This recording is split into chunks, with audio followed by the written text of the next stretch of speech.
SMDC ప్రేక్షకులకు నమస్కారం. నేటి వార్తలకు స్వాగతం. మెడికల్ అండ్ సేల్స్ రిప్రజెంటేటివ్లు సమ్మెలో భాగంగా బుధవారం మంచిర్యాలలో నిరసన ప్రదర్శన చేశారు.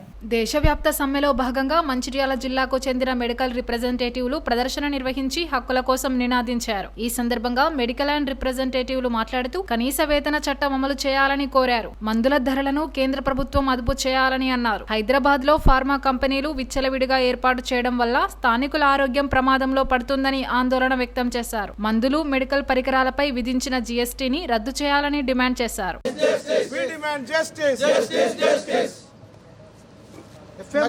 నకిలీ నాసిరకం మందులను అరికట్టాలి, జీఎస్టీని ఎత్తివేయాలి, చెల్లించాలి, కార్మికులకు పని భద్రత కల్పించాలి.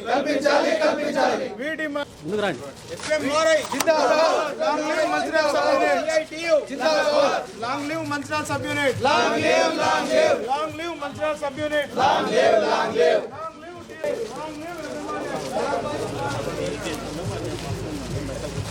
ఈరోజు దేశవ్యాప్తంగా ఎఫ్ఎంఆర్ఐ అనుబంధంగా ఉన్న మెడికల్ రిప్రజెంటేటివ్స్ దాదాపు 1,00,000 మంది ప్రతి సబ్ యూనిట్లో మేము సమ్మె నిర్వహిస్తున్నాము. ఈ సమ్మెలో భాగంగా మేము ప్రజలను కూడా చైతన్యవంతం చేయాలని ర్యాలీలు, ధర్నాలు, స్ట్రీట్ కార్నర్ మీటింగ్ పెడుతున్నాము. దీనికి ప్రధాన కారణం ఒక 3 కేంద్ర ప్రభుత్వానికి, 5 కేంద్ర ప్రభుత్వానికి, 3 యాజమాన్యాలకు మేము డిమాండ్లు పెట్టినాము. అందులో మెయిన్గా ఇంపార్టెంట్గా ఏంటంటే మా 1976 సేల్స్ ప్రమోషన్ ఎంప్లాయీ యాక్ట్ ఏదైతే ఉందో దాన్ని పునరుద్ధరించాలని, అదేవిధంగా మెడికల్ రిప్రజెంటేటివ్స్కు స్టాట్యుటరీ వర్కింగ్ రూల్స్ ఏదైతే ఉన్నదో దాన్ని ఏర్పాటు చేయాలని, అదేవిధంగా మందులపై, వైద్య పరికరాలపై ఉన్న జీఎస్టీని 0% చేసి ప్రజలకు తక్కువ ధరల్లో నాణ్యమైన మందులు అందించాలని, ఇటువంటి న్యాయమైన చట్టబద్ధమైన డిమాండ్లతో ఈరోజు మేము సమ్మెలోకి వెళ్తున్నాము. దీనికి మాకు సిఐటియు, ఇన్సూరెన్సు, మిగతా అనుబంధ రంగాలు కూడా మాకు సమ్మెలో భాగంగా మాకు వచ్చి మా సంఘీభావం తెలియజేస్తున్నారు. వర్గాల వాళ్ళు ఈరోజు మందులు కొనుక్కోలేని పరిస్థితి రోజు వస్తూ ఉంది. మందుల యొక్క ధరలు పెంచుతూ ఉన్నారు. ఈ కార్పొరేట్ ఫార్మా కంపెనీల యొక్క ధన దాహం వల్ల చాలామంది పేదలందరూ కూడా నష్టపోతున్న పరిస్థితి రోజు మనం చూస్తూ ఉన్నాం. అందుకే మందుల యొక్క ధరలు తగ్గించాలని చెప్పేసి కూడా ఒక డిమాండ్ పెట్టడం జరిగింది. అలాగే జీఎస్టీ వేస్తూ ఉన్నారు. ఈ యొక్క ప్రాణాంతక వ్యాధులకు పైన వచ్చేటువంటి మందులు పేదవాళ్లకు మరి ధరలు తగ్గించాల్సినటువంటి అవసరం ఉన్న నేపథ్యంలో మరి జీఎస్టీ కూడా అదనంగా వసూలు చేయడం చాలా అన్యాయం. కాబట్టి జీఎస్టీని రద్దు చేయాలి, మందుల ధరలు తగ్గించాలి, ప్రజల యొక్క ప్రాణాలు కాపాడాలి, ప్రజలు వైద్యంపై పెడుతున్న ఖర్చును తగ్గించాలని చెప్పేసి ఈరోజు ప్రధానంగా మేము డిమాండ్ చేస్తూ ఉన్నాము. అదే సందర్భంలో ప్రభుత్వ రంగ మందుల కంపెనీలని కంప్లీట్గా సెంట్రల్ గవర్నమెంట్ క్లోజ్ చేసింది. వాటిని పునరుద్ధరణ చేయాలి. ఈరోజు మొత్తం కార్పొరేటు కంపెనీలకి ఈరోజు మొత్తం కూడా కట్టబెడుతున్న పరిస్థితి మనం చూస్తూ ఉన్నాం. హైదరాబాద్ లాంటి దగ్గర కూడా పెద్ద ఎత్తున మొత్తం ప్రపంచంలో అన్ని ఫార్మా కంపెనీలు హైదరాబాద్కు, ఈ తెలంగాణకి వస్తూ ఉన్నాయి. ఫార్మా సిటీని ఏర్పాటు చేస్తూ ఉన్నారు. దానివల్ల రాబోయే కాలంలో మందుల ధరలు పెరగడమే కాదు, కాలుష్యం పెరిగి తెలంగాణ ప్రజలు కూడా ఈరోజు అనేక రకాల ఇబ్బందులు పడేటువంటి పరిస్థితి వస్తూ ఉంది. కాబట్టి ఆ ప్రైవేట్ కార్పొరేట్ సంస్థల విధానాన్ని పూర్తిగా రద్దు చేయాలి, ప్రభుత్వ రంగ కంపెనీలు పునరుద్ధరించాలని చెప్పేసి ఈరోజు ప్రధానంగా డిమాండ్ చేస్తూ ఉన్నాం. అదే సందర్భంలో మన యొక్క సేల్స్ ఎంప్లాయీస్కు ఈ రాష్ట్ర ప్రభుత్వం కనీస వేతనాలు జీవో ఒకటి తీసుకొని వచ్చింది. కానీ దాన్ని ఈరోజు పెండింగ్లో పెట్టింది, గజెట్ ఇవ్వకుండా. కనీస వేతనాలు అమలు కాని పరిస్థితి మనం చూస్తూ ఉన్నాం. అందుకే కనీస వేతనాల జీవోలు విడుదల చేయాలి, కార్మిక చట్టాలు అమలు చేయాలని చెప్పేసి మేము డిమాండ్ చేస్తూ ఉన్నాం. అలాగే యాజమాన్యాలు కూడా చాలా ఇబ్బందులు పెడతా ఉన్నాయి. ట్రాకింగ్ సిస్టమ్ పెట్టి, జీపీఆర్ సిస్టమ్ పెట్టి, జియో ట్యాగులు పెట్టి ఎక్కడున్నారు, ఏం చేస్తున్నారని చెప్పేసి మానసికంగా వేధిస్తున్న పరిస్థితి మనం చూస్తూ ఉన్నాం. కాబట్టి యాజమాన్యాలు ఆ సిస్టాన్ని, వేధింపుల్ని ఆపాలి. రాష్ట్ర వ్యాప్తంగా కార్పొరేషన్, మున్సిపాలిటీలలో అవిశ్వాసాల పరంపర కొనసాగుతుంది.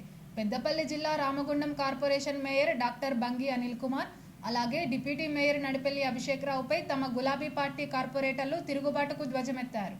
కార్పొరేటర్లకు, మేయర్లకు మధ్య ఏర్పడిన విభేదాలు పెద్ద దుమారాన్ని లేపుతున్నాయి. దీంతో గత 2 రోజుల నుంచి బీఆర్ఎస్ పార్టీకి చెందిన 32 మంది కార్పొరేటర్లు అసంతృప్తితో అవిశ్వాస తీర్మానానికి సిద్ధమయ్యారు. దీంతో రామగుండం కార్పొరేషన్ రాజకీయం వేడెక్కింది. అవిశ్వాసం నెగ్గినట్లయితే ఎవరు మేయర్ చేయాలనే అంశంపై రహస్య చర్చలు కొనసాగుతున్నాయి. పెద్దపల్లి బీఆర్ఎస్ పార్టీ జిల్లా అధ్యక్షుడు, రామగుండం మాజీ ఎమ్మెల్యే సూచనల మేరకు నడుచుకోవాలని కార్పొరేటర్లు నిర్ణయించారు. మెజారిటీ కార్పొరేటర్లు అవిశ్వాస తీర్మానాన్ని జిల్లా కలెక్టర్కు ఇవ్వాలని సిద్ధంగా ఉన్నారు. ఇటీవల జరిగిన సార్వత్రిక ఎన్నికల అనంతరం రామగుండం ఎమ్మెల్యే చందర్ తన పదవిని కోల్పోవడంతో ఎవరి దారి వారే చూసుకుంటున్నారని, తమను ఎవరు పట్టించుకోవడం లేదని కార్పొరేటర్లు ఆవేదన వ్యక్తం చేస్తున్నారు. నమ్ముకున్న వారే నట్టేట ముంచుతున్నారని గుర్రుగా ఉన్నారు. ఒక్క రామగుండమే కాకుండా మంచిర్యాల జిల్లాలో మంచిర్యాల, లక్షటిపేట్, నస్పూర్ మున్సిపాలిటీలలో ఇప్పటికే అవిశ్వాస తీర్మానం ప్రవేశపెట్టగా, కొత్తగా కొమరంభీం, ఆసిఫాబాద్ జిల్లా కాగజ్ నగర్ మున్సిపల్ చైర్మన్ పై కౌన్సిలర్లు అవిశ్వాస తీర్మానం చేశారు. బుధవారం కలెక్టరేట్ వద్ద డిఆర్ఓ ఆర్ఓ కడం సురేష్కు 25 మంది కౌన్సిలర్లు, మూకుమ్మడిగా మున్సిపల్ చైర్మన్ మహమ్మద్ సద్దాం హుస్సేన్తో పాటు municipal vice chairman Rachakonda Girish కుమార్పై అవిశ్వాస తీర్మానాన్ని అందజేశారు.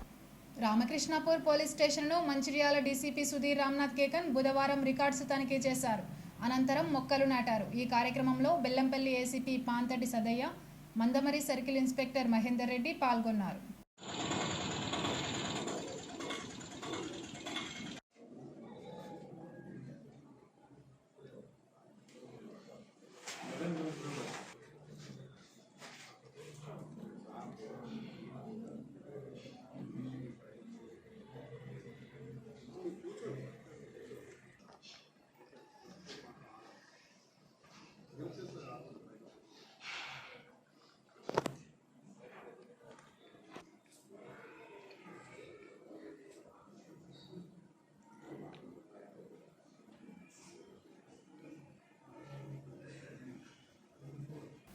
సిపిఐ ఆవిర్భావ దినోత్సవ వేడుకలను విజయవంతం చేయాలని సిపిఐ జిల్లా కార్యదర్శి రామడుగు లక్ష్మణ్ అన్నారు.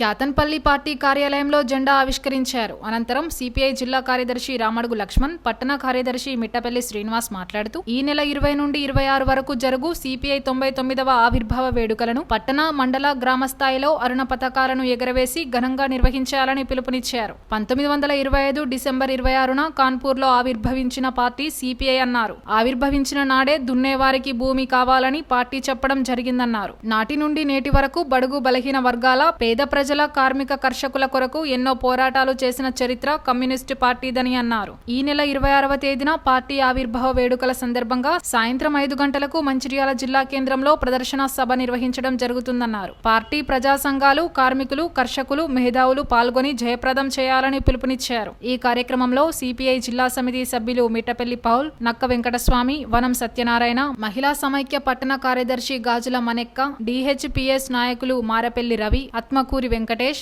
ఏఐవైఎఫ్ నాయకులు ఈరవేణి రవీందర్, మామిడాల సత్యం, సిపిఐ నాయకులు శటగోపం కిష్టయ్య, తోకల రాజన్న, బైర కొమురెల్లి, కుక్క దేవనంద్, గాజుల రాయమల్లు, పొలవేని చందర్ తదితరులు పాల్గొన్నారు. భారత కమ్యూనిస్టు పార్టీ సిపిఐ 98 సంవత్సరాలు పూర్తి చేసుకొని 99వ సంవత్సరాలు అడుగు పెడుతున్నటువంటి సందర్భంగా ఈ నెల 20 నుండి 26 వరకు జిల్లా వ్యాప్తంగా పార్టీ 99వ ఆవిర్భావ వేడుకలు నిర్వహించుకోవడం జరుగుతూ ఉంది. మరి అందులో భాగంగా ఈరోజు రామకృష్ణపూర్ పట్టణ సమితి ఆధ్వర్యంలో ఆవిర్భావ వేడుకలను ఘనంగా నిర్వహించుకోవడం జరిగింది. మరి ఏదైతే జిల్లా వ్యాప్తంగా పట్టణ, మండల, మరి గ్రామ స్థాయిలలో మరి అరుణ పతాకాలు ఎగిరేసి పార్టీ యొక్క ఆవిర్భావ వేడుకలు, మరి పార్టీ చేసినటువంటి ఉద్యమ పోరాటాలను ప్రజలకు తెలియాలని చెప్పి ప్రధానంగా 26 తారీఖు రోజు సాయంత్రం 5 గంటలకు మంచిర్యాల జిల్లా కేంద్రంలో ప్రదర్శన సభ నిర్వహించడం జరుగుతూ ఉంది. ఈ యొక్క ప్రదర్శన సభకు పార్టీ శ్రేణులు, ప్రజా సంఘాల నాయకులు, కార్మికులు, కర్షకులకు, మేధావులు అందరూ కూడా తరలి రావాలని చెప్పి మరి నాటి నుండి నేటి వరకు బడుగు బలహీన వర్గాల, పేద ప్రజల, కార్మికుల పక్షాన పోరాటాలు చేసినటువంటి చరిత్ర కమ్యూనిస్టు పార్టీది. మరి ఆనాడు 1925 డిసెంబర్ 26న కాన్పూర్లో పార్టీ ఆవిర్భవించిన నాడే దున్నేవారికి భూమి కావాలన్నటువంటి నినాదంతో మరి పోరాటం చేసి మరి వేలాది మందికి ఇలా భూములు పంచినటువంటి చరిత్ర, మరి గుడిసెలు వేసినటువంటి చరిత్ర కమ్యూనిస్టు పార్టీకి ఉంది. మరి ఆనాడు తెలంగాణ రైతాంగ సాయుధ పోరాటం చేసి కూడా సుమారు 4500 మంది కమ్యూనిస్టులు ప్రాణత్యాగాలు చేయడం అనేది జరిగింది. ఇలా పాలక ప్రభుత్వాలు, ఇలా కేంద్రంలో, రాష్ట్రంలో ఉన్నటువంటి పాలక ప్రభుత్వాలు ఎవరున్నప్పటికీ కూడా ప్రజా వ్యతిరేక విధానాలు ఎవరు అవలంబించినా కమ్యూనిస్టు పార్టీ ప్రజా పోరాటాలు, ప్రజల పక్షాన ఉండే పోరాటాలు చేస్తుందని చెప్పి ఈ సందర్భంగా తెలియజేస్తా ఉన్నా. భారత కమ్యూనిస్టు పార్టీ 1925లో కాన్పూర్లో ఆవిర్భవించినప్పటి నుండి నేటి వరకు ప్రజల పక్షాన, బడుగు బలహీన వర్గాల పక్షాన అనేక పోరాటాలు చేసి అనేక చట్టాలు తీసుకొచ్చినటువంటి ఘన చరిత్ర ఇవాళ భారత కమ్యూనిస్టు పార్టీకి ఉంది. నాడు భూమి కోసం, ముక్తి కోసం భూ పోరాటాల ద్వారా అనేక మందికి భూ పంపిణీ చేసినటువంటి చరిత్ర కూడా ఇవాళ కమ్యూనిస్టు పార్టీకి ఉంది. భారతదేశ చరిత్రలో ఏ ఒక్క హక్కు పుట్టిందన్నా కూడా ఇవాళ కమ్యూనిస్టు పార్టీ ఉద్యమాల ద్వారా, పోరాటాల ద్వారానే ఇవాళ హక్కులు సాధించబడడం జరిగింది. అదేవిధంగా నాడు భారత స్వతంత్ర ఉద్యమంలో కానీ, నాడు జరిగినటువంటి తెలంగాణ రైతాంగ సాయుధ పోరాటంలో కానీ మొన్న జరిగినటువంటి తెలంగాణ ఉద్యమంలో కూడా భారత కమ్యూనిస్టు పార్టీ పాత్ర అనేది చాలా గొప్పది. కాబట్టి ఇవాళ భారతదేశంలో ముఖ్యంగా బడుగు బలహీన వర్గాల కోసం పోరాటం చేసే పార్టీ ఏదైనా ఉన్నదంటే వల్ల కమ్యూనిస్టు పార్టీ మాత్రమే. కాబట్టి భారత కమ్యూనిస్టు పార్టీ చేసేటువంటి పోరాటాలకు ప్రజలందరూ కూడా సహకరించి రాబోయే రోజుల్లో ప్రజా ఉద్యమాలకు ప్రజలందరూ కూడా సహకరించాలని చెప్పి కోరుతూ ఈ యొక్క ఆవిర్భావ దినోత్సవ వేడుకలను జయప్రదం చేయాలని చెప్పి పార్టీ శ్రేణులందరినీ కూడా విజ్ఞప్తి చేస్తూ ఉన్నాం. శ్రీరాంపూర్ ఏరియా RK6 కాలనీలోని గీతా ప్రశాంతి నిలయం రజతోత్సవాల్లో భాగంగా బుధవారం గీతా సత్సంగ్ భక్తులు శోభయాత్ర నిర్వహించారు. శ్రీమద్ భగవద్గీత సత్సంగ్ వెల్ఫేర్ సొసైటీ అధ్యక్షుడు దాసరి రాజేశం, కార్యదర్శి డిడి ప్రసాద్ ఆధ్వర్యంలో గీతా భక్తులు ఉదయం నుంచి సాయంత్రం వరకు గీతా మందిర్లో ప్రత్యేక పూజలు నిర్వహించారు. గురువుల పాద పూజ చేశారు. గీతా పారాయణం గావించారు. అనంతరం మేడి తిరుపతి ఆధ్వర్యంలో భక్తులు కోలాటాల నృత్యాలతో కాలనీలో శోభయాత్ర నిర్వహించారు. మహిళా భక్తులు లయబద్ధంగా కోలాటాలతో చేసిన నృత్యాలు అందరినీ ఆకట్టుకున్నాయి. ఈ కార్యక్రమంలో శ్రీమద్ భగవద్గీత సత్సంగ్ వెల్ఫేర్ సొసైటీ కార్యదర్శి రాజమౌళి, లక్ష్మీనారాయణ, సభ్యులు మల్లేష్, సారయ్య, శ్రీనివాస్, రమాదేవి, మాధవి, లక్ష్మి, పద్మ, వినోద, సుశీల, స్వర్కుమారి, రాంబాబు, మనోహర్, సమ్మయ్య పాల్గొన్నారు.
జగద్గురు మహాత్ములందరికీ వందనాలు.